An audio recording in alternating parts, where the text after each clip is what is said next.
Bismillahirrahmanirrahim. Assalamualaikum warahmatullahi wabarakatuh. Asyhadu an la ilaha illallah wa asyhadu anna Muhammadan abduhu wa rasuluh. La nabiyya wa la rasula ba'da amma ba'du. Saudara-saudaraku sekalian, saya pernah mendengar suatu kata-kata mutiara dari seseorang yang bernama Buya Hamka.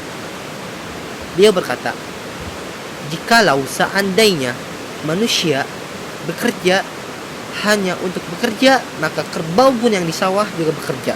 Dan jikalau seandainya manusia hidup hanya sekedar untuk hidup, maka monyet yang di hutan pun juga hidup. Hal inilah yang membedakan antara manusia dan hewan-hewan. Allah Subhanahu wa taala berfirman dalam surat Al-Zariyat ayat 56. "Wa ma khalaqatul jinna wal insa illa liya'budun." Dan tidaklah aku ciptakan jin dan manusia melainkan agar mereka beribadah kepadaku. Dan tugas orang-orang beriman adalah mengumpulkan bekal sebanyak-banyaknya untuk di akhirat kelak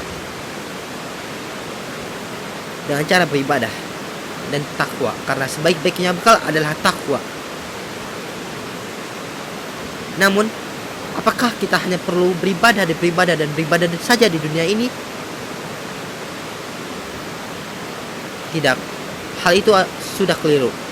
Karena Nabi SAW juga bekerja, dan tidak hanya beribadah, beliau bekerja. Namun, untuk apa beliau bekerja? Agar tidak menjadi beban orang lain.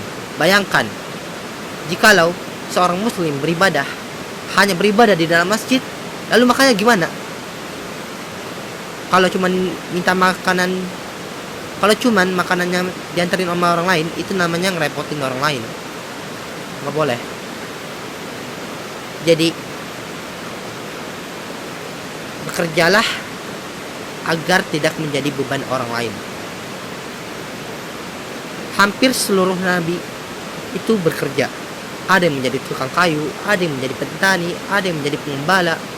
Bahkan apa kata Nabi SAW? Hampir seluruh nabi ataupun seluruh nabi itu menjadi pengembala. Dan juga makanan yang terbaik jikalau kita makan adalah makanan dari jerih upaya tangan kita sendiri. Maka jika kita bekerja dan kita makan dengan hasil kerja keras kita itu, maka makanan itulah yang paling baik, yang paling bergizi, dan yang paling barokah. Oleh karena itu, bekerjalah dengan niatan agar tidak menjadi beban orang lain. Dan juga jangan terlalu fokus bekerja hingga kau lupa untuk beribadah kepada Allah. Makanya ini harus seimbang antara kerja dan beribadah. Kerjalah untuk menutupi kelaparanmu, kerjalah untuk menutupi bebanmu dari orang lain, dan selalu bertakwa kepada Allah. Ataupun kalian juga bisa bekerja dengan niatan agar dapat lebih semangat dalam beribadah kepada Allah. Seperti saya ingin bekerja agar saya dapat makan dan lebih bersemangat untuk beribadah kepada Allah Subhanahu wa taala. Maka ketika kau bekerja, kau akan mendapatkan pahala, karena innama a'malu binniyat. Sesungguhnya setiap amalan itu tergantung pada niatnya. Jadi jika kalian mempunyai niat yang benar, maka insya Allah kalian akan mendapatkan pahala dari apa yang kalian kerjakan.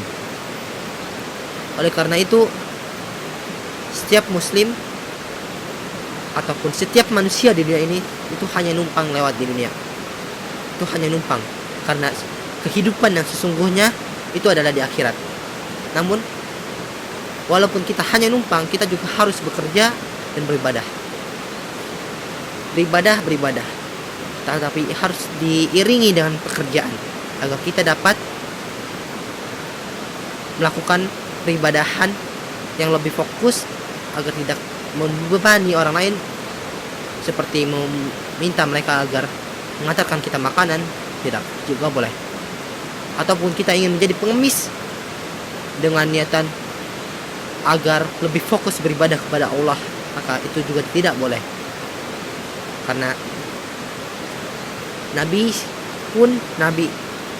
Sebaik-baik manusia, sebaik-baik suri tauladan, ia bekerja. Dia menjadi pengembala domba atau kambing pada masa itu. Maka intinya bekerjalah agar tidak menjadi beban orang lain. Sekian, terima kasih. Wassalamualaikum warahmatullahi wabarakatuh.